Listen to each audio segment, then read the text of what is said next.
Thank you all for coming today. Really appreciate you're taking your Saturday morning and day to come and hopefully take some information back to where you're coming from. And as Dr. Lane said, save some of those lives. That's all why we're here, right? The other thing I want to do is I want to thank PetSmart Charities because they're sponsoring this, and we appreciate that.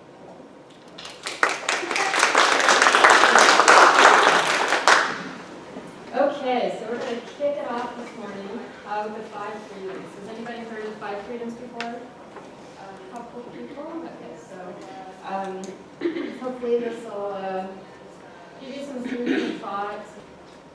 You know, there are topics that we deal with that are controversial and not everybody agrees with, and I have some of those questions in there, and it's not meant to make anybody mad or take a side, but it's just, again, thinking outside the box and what we're doing on a day-to-day basis. Are we doing the right thing for the animal? That's really what we need to think about. So a little bit about me. I'm a native Ohioan. Lived in Tennessee now for 3 years. I moved down there to teach at Lincoln Memorial University. I'm a Buckeye. I went to Ohio State University. Don't shake your head, Vanessa. So my background, I'm kind of a unique veterinarian in the fact that I've done a lot of everything. I started in private practice. I worked in industry in the pet food business for 11 years, and now I'm in academia. I have completed the graduate certificate in shelter medicine from University of Florida, and I'm working in a master's program there now. I'm the director of the shelter medicine program from LMU, and we do have, I know some of our partners here. We've got Knox Whitley, and a few and Friends is here, right there. So these are some of the folks that we work with in our area. And primarily what I'm doing down there is teaching veterinary students clinical skills. So, how do they draw blood, screen dogs and cats, and do surgery, those kinds of things. So it's a great job, and we've got great students who are here today. And of course, we have a few animals. Well, I do have Greg too. He's up in the back there. This doesn't represent everybody. I don't admit how many cats I have generally. But of course, they're all rescues. Nobody was, I don't do purebred things, so everybody's just, needed a home at some point in time. And then I do keep bees, so I have about 50,000 other little tiny pets that I have. So they're not quite as friendly as my dogs are. Okay, so the 5 freedoms. Just to give you a little bit of background about what they are and how they came about. So in 1964, Ruth Harrison wrote this book called Animal Machines, and it was basically about factory farming in the United Kingdom. As a result of that book, it was a bit controversial. The British government put together this committee to investigate and look at this farming practices that were going on. So that report came out in 1965. It was called the Bramble Report, and it was called that just because the gentleman that led the committee was his name, Roger Bramble. And basically what the bottom line was, and this is quoted from that report, is the animals should have the freedom to stand up, lie down, turn around, groom themselves, and stretch their limbs. As a result of that, the government developed this Farm Animal Welfare Advisory Committee, which later morphed into the Farm Animal Welfare Council, and in 1979 they really designated these 5 freedoms as we know them today. So that's the background on the 5 freedoms and how they came about. So if you Google the 5 freedoms, all of these organizations come up. So it's not just that Farm Animal Welfare Council in the UK. American Humane, they call it the gold standard of animal welfare. The Association of Shelter Veterinarians, which we're going to talk a little bit more later, they based the guidelines for the standards of care for shelter medicine on the 5 freedoms.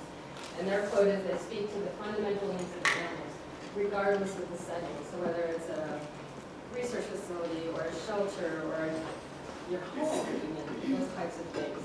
It really doesn't matter. We should all allow these animals to have those freedoms. AVMA Animal Welfare Principles, they address the 5 freedoms in their some of their protocols that you can find online. the RSPCA, which is our equivalent of the ASPCA in Europe, World Organization for Animal Health, Federation of Veterinarians of Europe, which is comparable to our AMA. So it's a globally recognized set of values, basically. So they really are the foundation for animal welfare and how we measure against it. So these are the 5 freedoms. Freedom from hunger and thirst, freedom from discomfort, from pain, injury, or disease, expressing normal behaviors, and from fear and distress. So we're going to go into them individually here. It seems pretty obvious though, right? You know, it's what we all want, right? And when we talk about the freedoms, we can't just talk about one. We have to talk about them all encompassing because they're really interconnected. You know, if one is amiss, it's going to affect all of them. So it really is that 360-degree care. But what challenges do we have doing this 360-degree care? And probably you all are very familiar with it. It's resources. What are your available resources? Not just monetary, you know, money, but you know, you have facilities. Do you have enough people to take care of those animals on a daily basis? Okay, so we'll start with hunger and thirst. So this one seems like a pretty easy one, right? You can food and water. But you know, it's like you can lead a horse to water, but you can't make them drink. So just because we throw a bowl of food or water in front of them, that doesn't mean that they're going to eat it or drink it like we want them to. And actually there was a study done by the Correct Shelter Medicine Program, which is at UC Davis, in 2012, and they actually looked at this particular concept. So when you put cats in shelter, do they eat? And I'm sure all of us that work with cats know that they're fussy, and they get stressed really easily. And they're not going to eat when they're not, when they're very stressed like that. So, and I don't know if everyone's aware, and we'll talk about it a little bit more later, but stress equals upper respiratory in cats, right? So if we're stressing them out, they're not eating 5.6 more times more likely to develop an upper respiratory infection. And those cats that do lose the weight are more likely to develop it.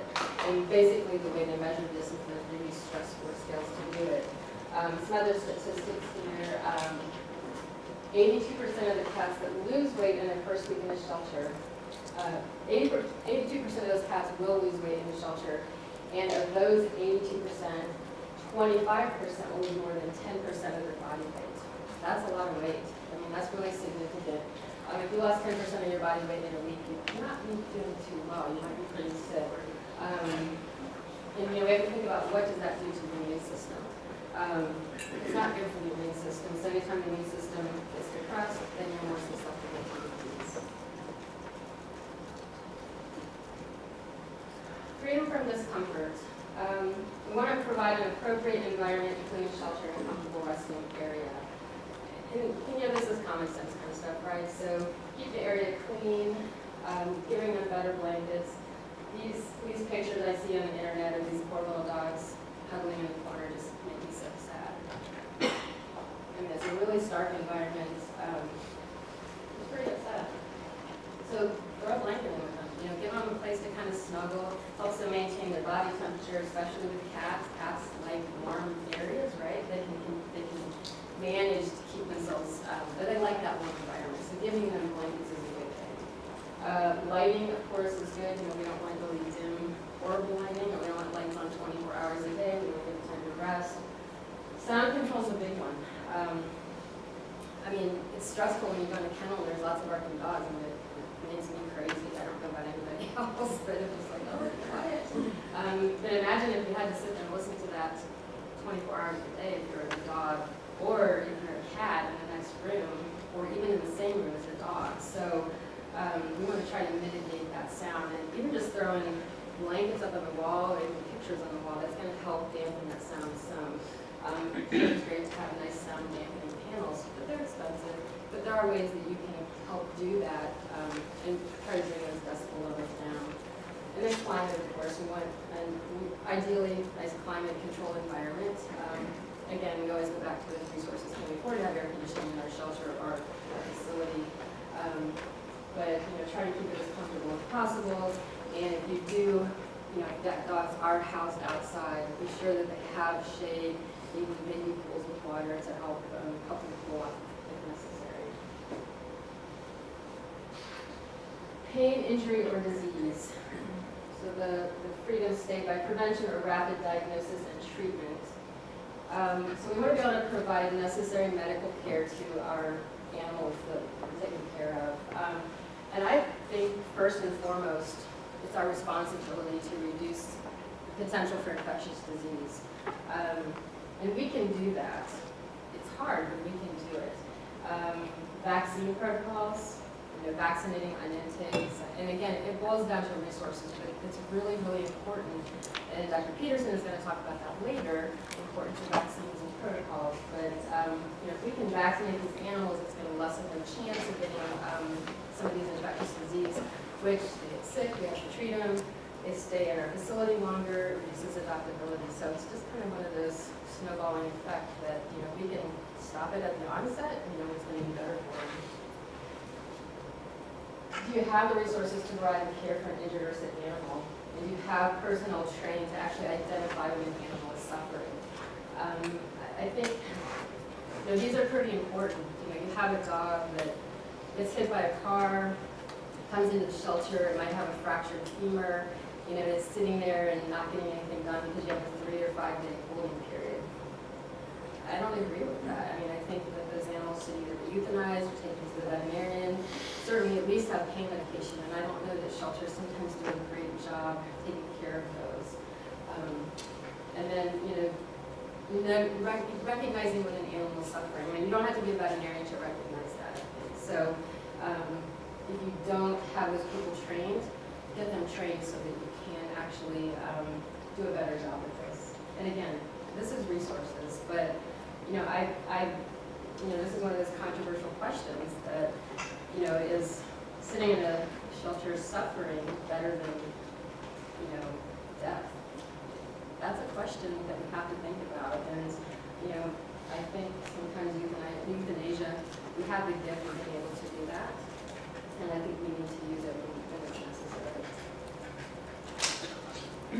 Freedom to express normal behavior, so provide sufficient space, proper facilities, and company of the animal's own kind.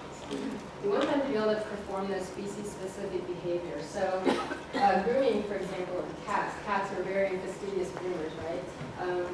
So part of the grooming process of cats if they're in a shelter is, they're grooming and cleaning themselves, and they've been exposed to ringworm, and maybe they've got spores on their fur, they lick them off, and then they don't become infected. But if they're stressed, they're not going to groom, those spores are going to sit there, their immune system is going to be depressed, and then they're going to get ringworm. So, has anybody ever dealt with a ringworm outbreak? Oh, they're fun, aren't they? Yeah. We brought some cats in from Hurricane Irma last year from the ASPCA. They came from South Carolina, and about 3 weeks after they got there, we had a student develop ringworm, and I'm like, crap. I knew it was one of the cats, and then we ended up having several cats. Some of them were in foster. It was a management nightmare. So, if we can prevent that, well, that's great. Because ringworm can be very difficult, especially in shelter situations to get rid of. Cats like to hide, right? So providing them hiding places is really important. Again, it's one of those species-specific behaviors. We want to provide them adequate cage space. We want them to have enough room to be able to be comfortable. Prevent overcrowding. And I know that can be a problem because there's so many animals, and you want to help them all, so it's easy to just kind of hoard, I guess is maybe the word. The shelters do that. I've seen it, I've heard stories about that. So we want to try to prevent that. I honestly would rather have a dog out running wild than be overcrowded in the shelter. I think that's just better welfare for them. And let's keep cats in cat rooms and dogs in dog rooms. Facilities again. If you're crowded, you want to help all these animals, and you put cats where the dogs are at, dogs where the cats are at. Cats don't like that. Again, we don't want to stress those cats out. We want to prevent that upper respiratory infection. Socialization, dogs are very social creatures. So, you know, if you can double house dogs and get along well, great. Especially puppies, the litter, just keep them together. But they are social creatures, and that's going to help reduce their stress when they're in the shelter. The things we don't want to see. We don't want to see ringworm, right? There's a nice glowing kitty. And we don't want to see overcrowding. This is an overcrowded kennel. And which dog is really unhappy there? Yeah, this little guy. He's kind of like, maybe there's food, I want to go up there, but I'm kind of scared. And I think there might be a little tiff going on in the front here with these little Jack Russell Dachshund things. So, yeah, I mean, they're all up at the front. That doesn't mean they like each other. That doesn't mean they're not stressed. So again, we don't want to see this. We don't want to see the ringworm cats. We don't want to see overcrowding. We don't want to see that little dog in the back that's just really worried. And if you look at his body language, his ears are back. He's got a kind of, his brow is kind of furrowed. He's really anxious and not happy being there. And we see this a lot in cats. Feigning sleep. Has anybody seen this before? Know what this is? Yeah. So I know the story behind this one. This actually came from some of my shelter medicine coursework that I did a couple years ago. The backstory on these two cats were owner surrenders to the shelter. So anyway, these two cats were an owner surrender into a shelter, and clearly their life has been turned upside down, right? So they look like they might be sleeping. They're all snuggled up together, but the feigning sleep is the cat that's laying there pretending like it's asleep, but it is just stressed out of its mind is what it is. So this is sad, very sad. And this cat, also feigning sleep, get a little closer look at it, and then we learn why it's actually doing this.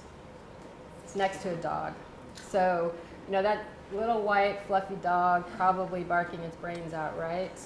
And that cat's just like, oh my God, what's going on here? Can't get away from it. In stainless steel cages, no place to hide, and it's just really, really unhappy. Has anybody heard of the hide, perch, and go boxes before? So these things are really awesome. They're developed by a shelter veterinarian, and I think she's in Vancouver. Can't remember what her name is, but it's basically this contraption that you buy, and you can stick it in the cage, and it becomes a hiding space, also a perch, and then when the animal goes home, it turns into a carrier. So it's really, I think they're so cool. They're a little bit tricky to put together. You kind of have to have one of those puzzle brains, but they're really great for the cats. So, and if you just Google hide, perch, and go, you'll find them. I'm not even sure. I know obviously these are Pet Finder, but I'm not sure where you can actually purchase them at, but they are available if you Google them. And then providing hiding spaces in shelters. How can we do that for cats? And I will admit, I'm a cat person.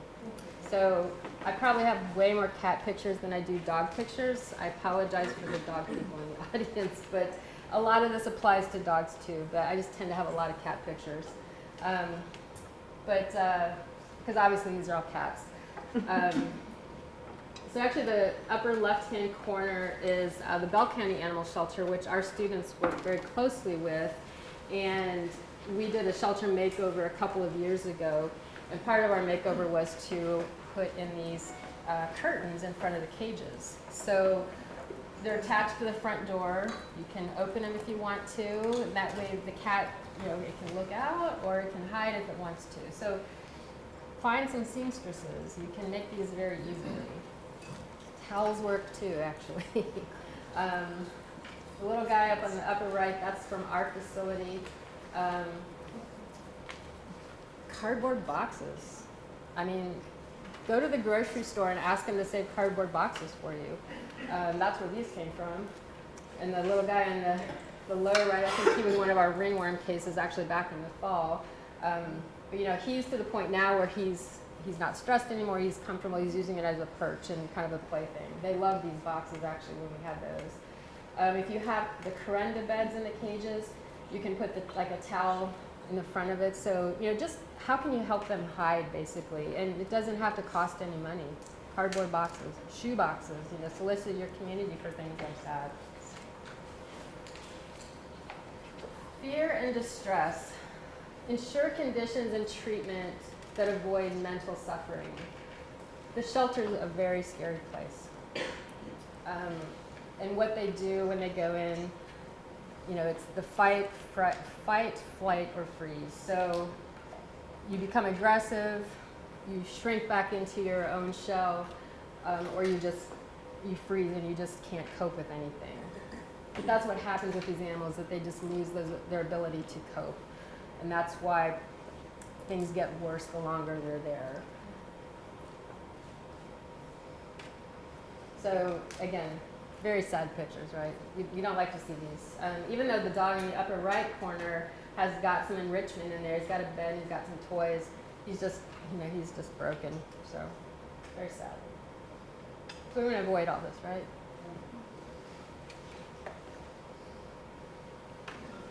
So this is, so I did have some dog pictures in here. The dog that is desperate to find some place to hide. It's under the current of bed, probably not very comfortable.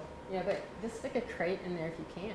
And this little dog, it's kind of hard to see on this video here, but he's got a nice little hiding space. A gigantic bowl of food. He's well fed, right? So probably as much food as the dog actually weighs, but at least he's got a shelter, he's got a place to hide, because he's a little dog and the shelter's kind of scary, so he can at least go in there and kind of have some peace if he needs it. I like this chart because it puts all of those freedoms at the top, and at the very far right, it's the dog's or the animal's happiness, and on the left-hand side, it's the quality of life. So if you're supporting all of those 5 freedoms, like you are in that top row, the animal's got a very high quality of life. As those freedoms start to drop off or get diminished, our quality of life goes down. And if we're at the bottom and we're not providing any of those freedoms, is it a life worth living? We have to ask that question. So I really like this because I think it does kind of quantify those for you as far as, what might happen if I don't address this or that. And I think about this. Imagine your own pet in a shelter. How would they react? That's terrifying. I can't talk about it. I can't really cry.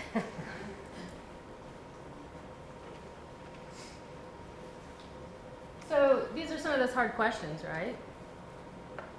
Is mental suffering or physical pain better than death or euthanasia? Do they have a life that is worth living? Is their welfare compromised? We have to ask these questions. And they're tough ones.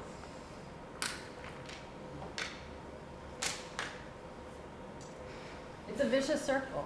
It really is. The hormonal changes, behavioral changes, physiological changes, it's stress that becomes distress. So they lose their ability to cope with life. And it's just a snowballing effect.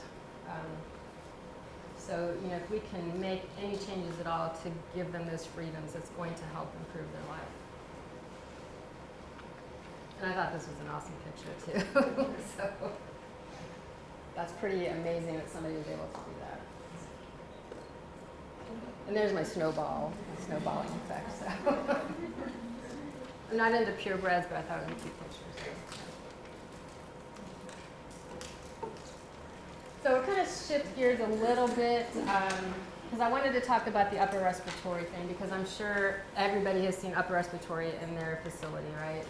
If you haven't, please tell us how you're taking care of that. So this is one of the most common causes of illness in shelters in the country. As we all know, it's difficult to prevent, difficult to manage, and it's a leading cause of euthanasia in shelters as well. So this actually, this chart came from some of the, you can actually find this information on the Maddie's Fund page. And I've got resources, and I was going to have all that stuff printed off for you. I ran out of time this week, but I have all your email addresses, so I'm going to send you a lot of stuff later next week. Okay, so you'll expect some stuff in your inbox. But host factors, age of the animals. So we have a kitten versus an adult. So kittens and puppies, they're the most naive ones in the shelter, right? They just don't have that immunity. They've not had any vaccines likely. What's their immune status? Are they healthy? Are they ill to start with? Are they stressed? And we know that they go into the shelter and they're going to get stressed. And of course you have all those pathogenic factors resulting in disease. And then husbandry is a huge one, right? Overcrowding, random commingling where you stick the healthy cat in with the sick cat. You don't have an isolation or a quarantine room. Sanitation, you know, are we fomites, are we taking disease from one cage to the next? You know, and that's really common because, yeah, it's kind of a pain to put gloves on, take them off, go to the next cage, put gloves on, and continue to do that and use the, you know, the same, you know, we all use the same scooper for every litter box. Every time we do that, we have the potential to spread disease. Again, facilities, you know, is it ventilated well? Is it humid like it is today? Is our staff trained? You know, what are our vaccination strategies? So these all play into upper respiratory infection in cats. We've all seen these cats, right? Crusty eyes, crusty nose, just the cat in the middle, just like, I just feel terrible. I mean, you know what it's like to have a cold and you're miserable, right? It's no fun. The picture on the right, the oral ulcers, which come with calicivirus, what's likely going to happen when they have oral ulcers? They don't want to eat, right? And again, we go back to that eating thing that we talked about right at the very beginning. They're painful too. So calicivirus is one of those nasty ones. So this actually just started, this research just came out in the spring. This was Morris Animal Foundation funded this research at UC Davis. Kate Hurley, if you've heard of her, she's a veterinarian at UC Davis, and she's done tons of work in the shelter medicine field. Let's see, I want to make sure I get this right here. So what they looked at was how do you minimize stress in cases of upper respiratory? So what they did was basically in shelters, they put portholes in the cages to give cats 2 compartments versus 1. And everybody's like, oh, but then I can't help as many cats. But you actually help more cats when you do this because they don't get sick and you get them out faster. They're more adoptable. But they found that 8 square feet is what cats need to have in separation of sleeping quarters versus litter and feeding areas. So a quote from her is that our study demonstrated that a disease we thought was almost inevitable in shelters is absolutely preventable, and prevention could be as simple as just giving the cat enough space. So you can prevent it by giving them space. And that's difficult, right? But again, we know those portholes, there's research to show that this does make a difference. So, you know, it's something to definitely consider. And I think about, I've heard it compared before, you know, because I've seen it in so many times. You know, you have the 2x2x2 cage, the stainless steel cage. You have a litter box in the corner. You know, the food bowls are right here, and then you have a bed. But, you know, it's like us having dinner in a porta potty, really. I mean, because literally you're right on top of your litter box, and nobody likes that, right? So if we can give them more space, we should. So the opposite of a vicious cycle, keep them healthy, reduce the stress to minimize that length of stay. Because if we can reduce that length of stay, they're going to get out of there faster. Stay within your optimal numbers to maximize adoptions. Try not to just take in every single cat. You know, limit your adoption. Try to keep cats and animals, dogs and cats, in the home. You know, and not being surrendered. We want those cats to fly out the door, but good housing really is the foundation. So what's our responsibility? Support their well-being on a daily basis.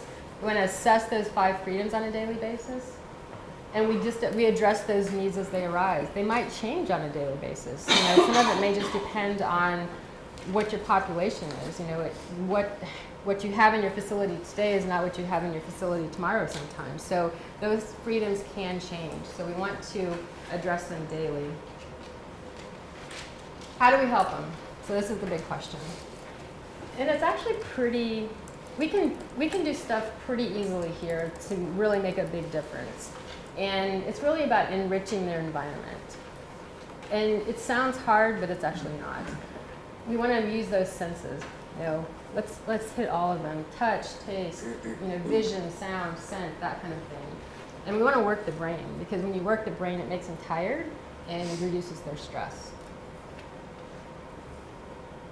So with dogs, and this is a short list, and there are so many options or resources online.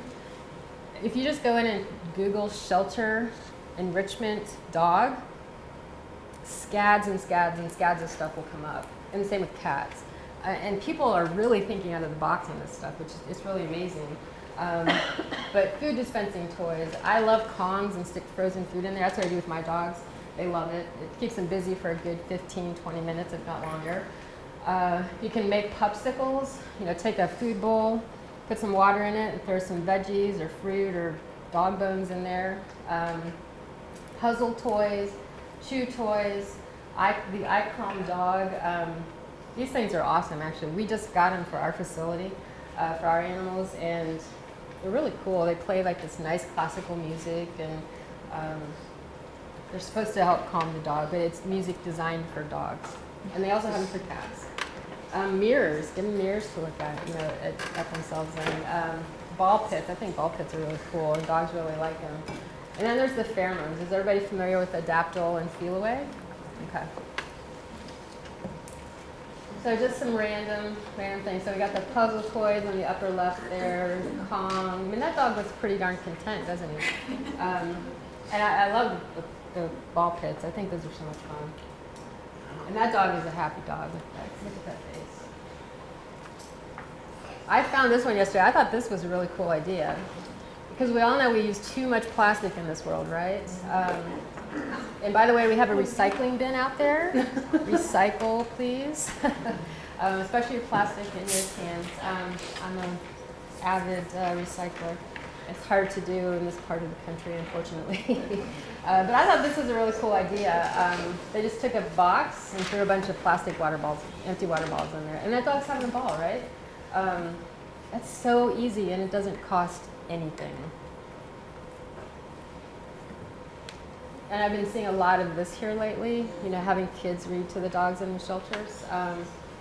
And all those dogs, well, maybe not the German Shepherd, but, you know, the Pitbulls really, but they're kind of ADD anyway, right? So, I mean, it's great for the kids. You know, it's a win-win situation for both. And then, of course, the Adaptol. It comes in the diffusers, and there's also the spray. And just spraying their environment, like the blankets, or you can put little handkerchiefs or bandanas around your neck. But this stuff does help. It does make a difference if you've got that dog that is really, really stressed out. I didn't put in this presentation pharmacology. You know, you have to have a veterinarian to help you with those sorts of things, but there are options. Drugs like trazodone is a really nice one. Gabapentin for cats can really reduce their stress. So if you do work with a veterinarian and you've got an animal that's just, you know, just out of its mind with stress, you can use some pharmacology to help with some of those issues short term. Cats, treat dispensers. We all have toilet paper rolls, right? Those are great treat dispensers. You can take yogurt cups and put them together and put holes in them, and then the cat has to, it's like a little toy that they have to get them out of. Ball pits, catnip bubbles, the iCalm cat, scrub brushes. You can take scrub brushes and zip tie them to the cage, and then the cat can kind of rub on them and groom. And you can disinfect them. That's the nice thing about it. And again, there's also the pheromones Feel Away, the diffuser, and the spray. So toilet paper rolls, you put them in a box, put some treats in it, and then they have to work on getting them out. the treat dispensers. I mean, I thought this clever, making this little pyramid of treat dispensing toilet paper rolls. And that's free. And then you throw it away when the cat leaves. And you get more toilet paper rolls, right? I thought this one was really clever. Toilet paper rolls, and it looks like a candy, like chocolate dispensing thing. Really clever, but cat's clearly enjoying it.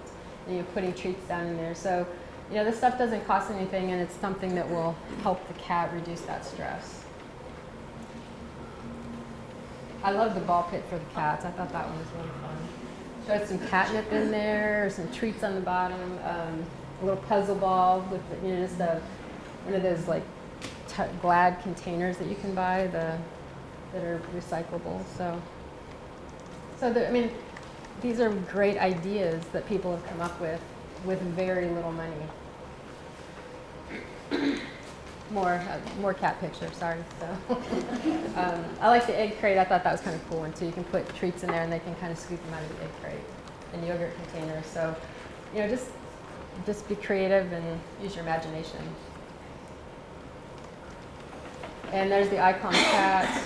There's also these CDs called Through a Cat's Ear, and there's also Through a Dog's Ear. You can buy those. The nice thing about the Icon cat, they're going to probably be a little bit more money, but they repeat. They just continually play, and it's a little tiny like SD card that's in the machine. It's like one of those little portable speakers, like a Bluetooth speaker almost. And you can buy different tracks of music, but the ones that are standard are classical music primarily.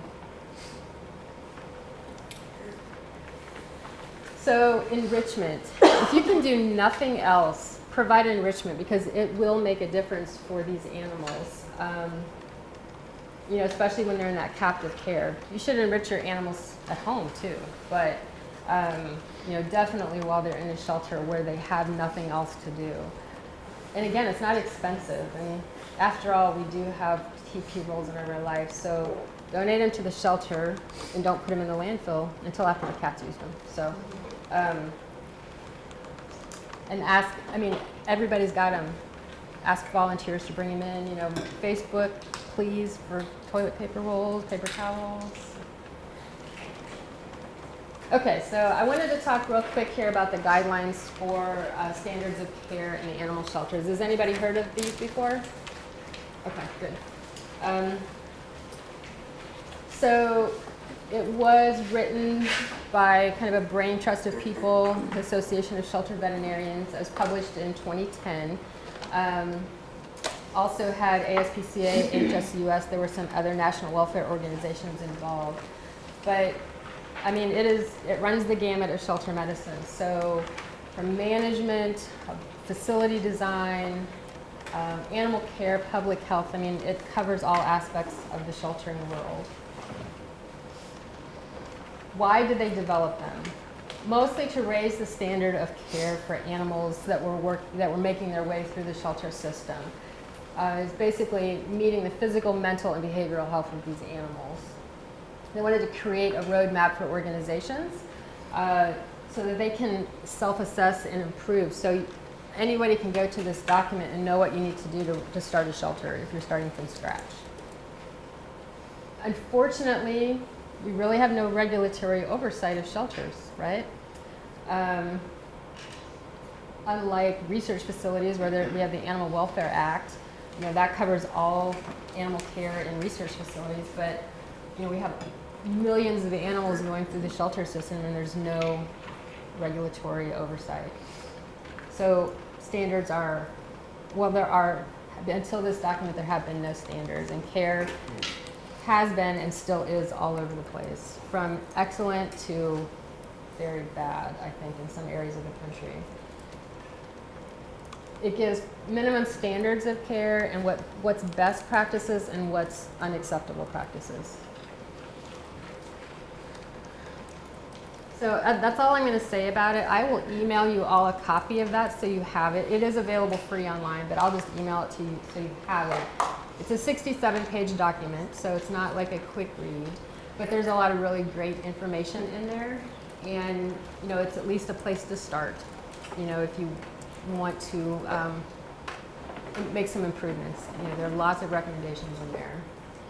Resources, there's lots of them online. Sheltervet.org, which is the Association of Shelter Veterinarians, the ASPCA, Maddie's Fund, sheltermedicine.com, I believe that's the UC Davis Correct Shelter Medicine Program. So there are tons of resources out there for you. Again, 5 freedoms. Here they are. I will email them to you. They're important, and we need to base our animal welfare on them and what we're doing. I really like this quote. I thought this was really cool. Our quality of work is their quality of life. And that's all I got. That's Chappie. He was one of our ringworm cats who has since moved to, I don't know, somewhere up north. He got adopted. Any questions from anyone? Nothing? Dan? What is your, do you know of any, so like we talked about the pheromones and stuff, are there any essential oils that would, like the calming essential oils that are usually that you could also put in a large diffuser that would work the same for Thank you for bringing that up because I forgot to mention that. So yeah, they do, you can use some essential oils. You have to be very careful with essential oils, especially with cats. Lavender is probably about the only one that I would recommend for cats in a diffuser. I would use nothing else. Essential oils, they're good, but they do potentially have some toxicity levels. But even if you can, like maybe some lavender sprays or something like that in the area, but some of the diffusers will be fine with lavender. Did you have a question? I did. Just so that I have point of reference based on your question, how many of you do work with a veterinarian or has a veterinarian that may be able to assist with things like pharmacokinetics or pharmacology? Quite a few. Good. Great. Thanks, guys. Good. Charlotte? I had one question. So what is recommended now to avoid the overcrowding of shelters? So if you do have a cat come and you are full, what is recommended that you say to those who bring the cat? Well, that's a loaded question, isn't it? What is the question? Well, and I think what I've personally not worked in a shelter, but I know a lot about it and what people are doing, what they're recommending, and it's trying to keep those animals with the owner. So, I think a lot of owners surrender animals because they can't afford medical care, or in moving into an apartment where the landlord won't let me have it. So what can you do as a community? And it becomes a community. I can't think of the word I want to use, but how can we keep that animal with those people? So can we provide low-cost care? Are there any grants that we can provide medical care for those, for that owner? Does it just need to be spayed? That's why it can't go into this landlord's house. So maybe we can spay it or find a really low-cost option. So I think a lot of shelters, especially the bigger ones that have really high intakes, are trying to keep the animals with their owners. Also, is it something that we put the onus back on the person that wants to surrender it? We make them try to find a home.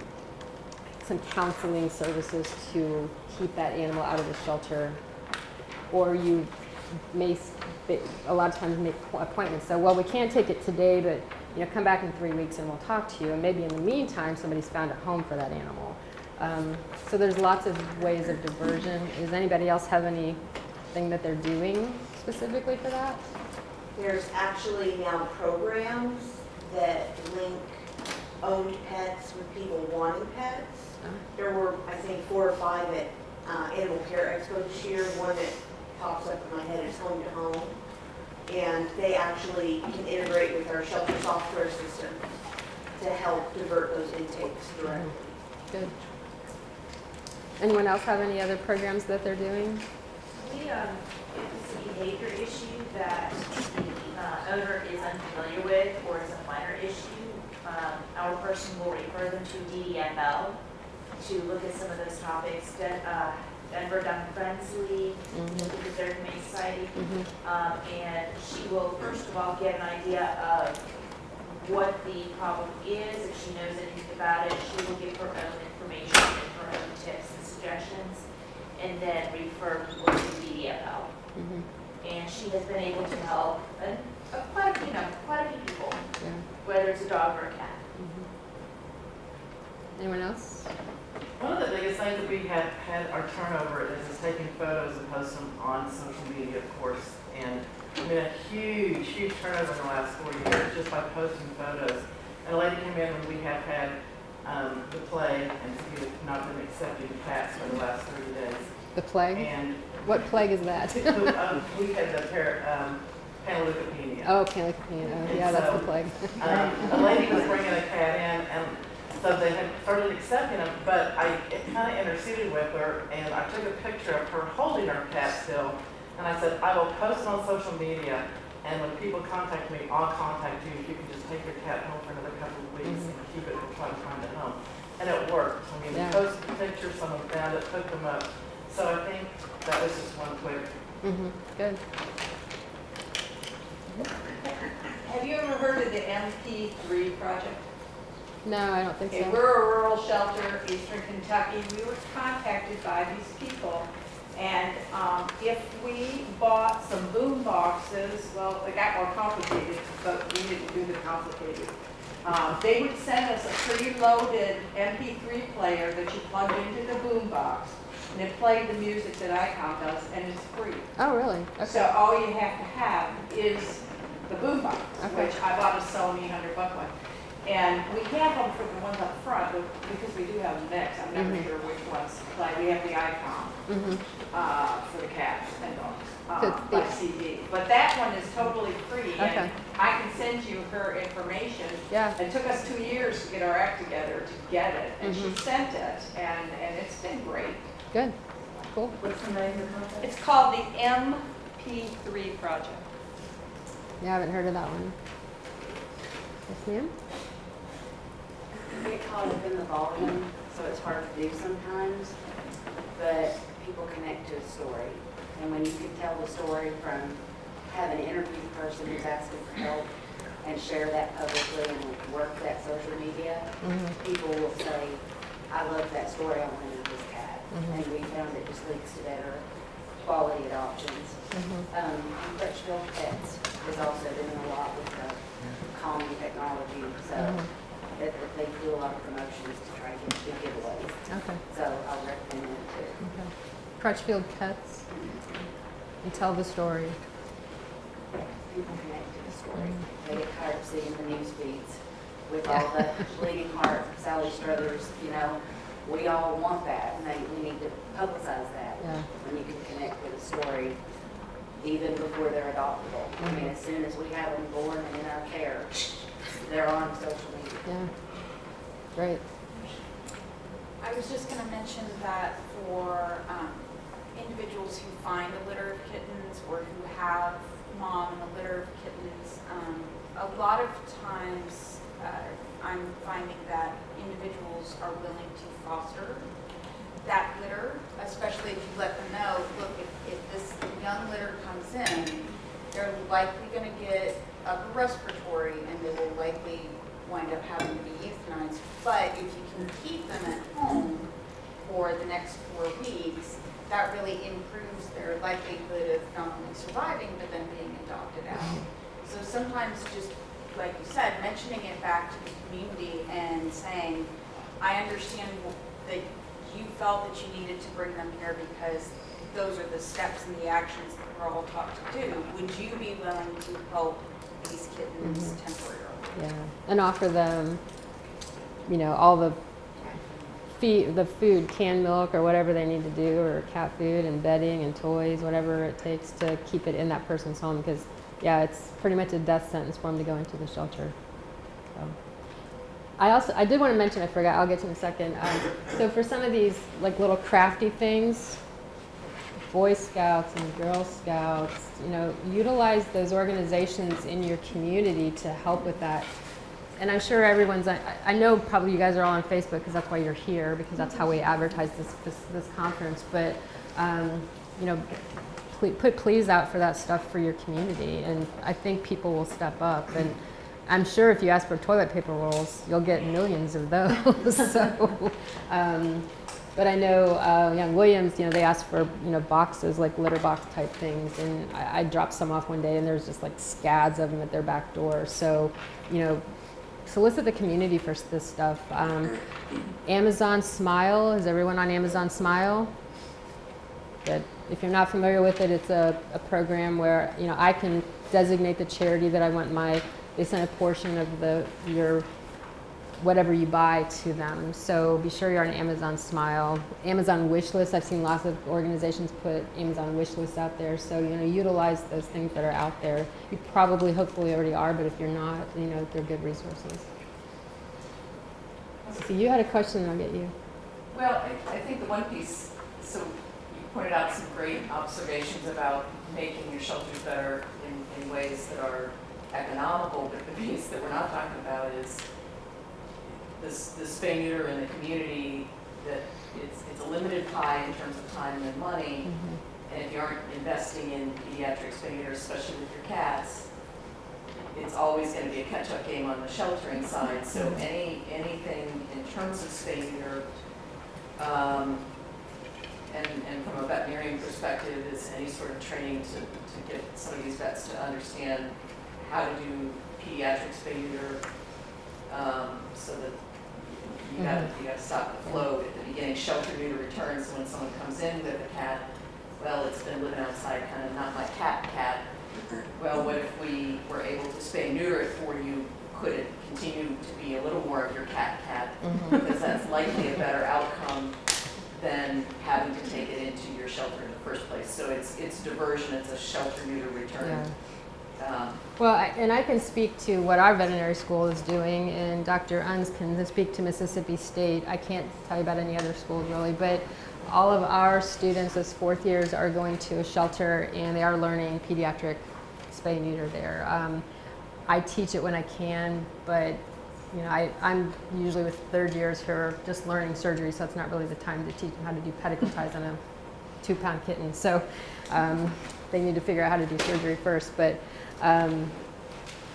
a lot of I know a lot of vet schools have shelter medicine programs. I don't know how many are doing the pediatric stuff. I don't know, Dr. Unz, do you have any comments? Mississippi State, we do teach pediatrics. That's actually kind of how we were founded, was based on pediatric spay neuter.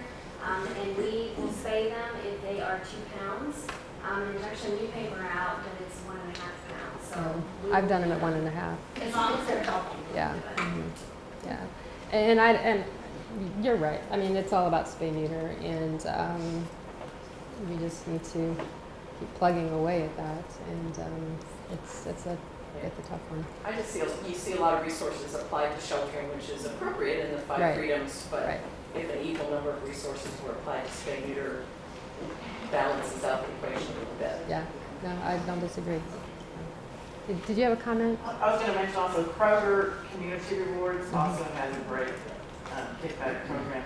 But I was wondering, I'm looking into having foster programs not only just in homes, but also in our nursing homes. And I was wondering if anybody does any foster programs with moms and their kids in nursing homes. I've seen stuff about that. Has anybody in here done that?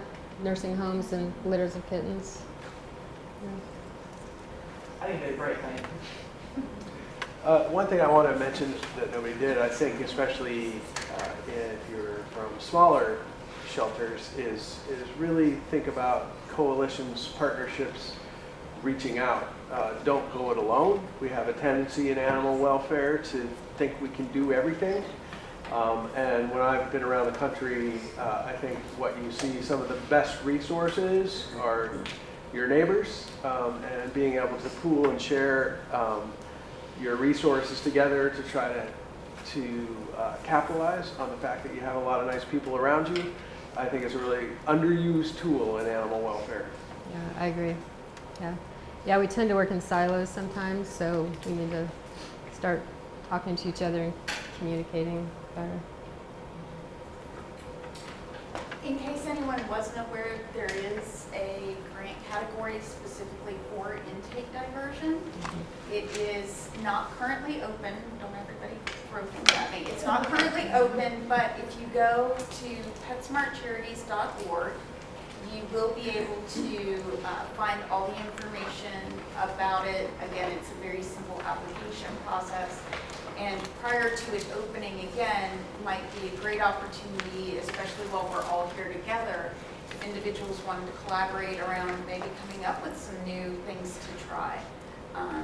Charities is lucky in that we're able to be very nimble and we can support, say, a small pilot to see, is it a successful program? And if so, how can we potentially help to grow that and have it be a larger component of intake diversion in some of these areas? Great. Yes.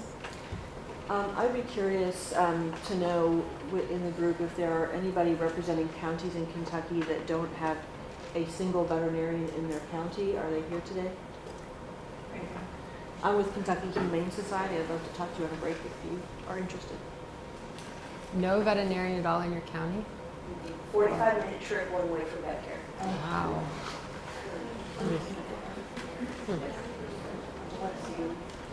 Yes. So one more thing, we were talking about like different community things to reach out to, and I know another one that's often not looked at as much in the small animal world is 4-H clubs. I know 4-H is really big.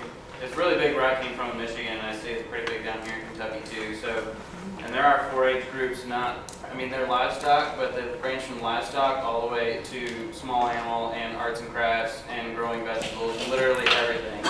And a big part of 4-H is getting out in the community. So a lot of times those clubs are looking for something to do in the community. You can reach out to them and they can come to your shelters and rescues and do like a weekly cleanup or an annual cleanup or something, and it could be a good community project for them. And the nice thing about it, especially if you reach out to some of the small animal ones, the dog and cat clubs, they already have some of that animal experience, so you can feel more comfortable having them work with your animals and things like that. If you're, okay, how do I find out if there's a 4-H club in my area? Your county extension office, your agriculture county extension office will have a list of all the 4-H clubs, and they can put you in touch. And I'm sure those kids would love to come out and spend time with animals. And also, many county high schools run a vet program, and so reaching out to either the ag department and the ag teacher in the high school may be a resource for some of those community support. All right, great discussion, guys.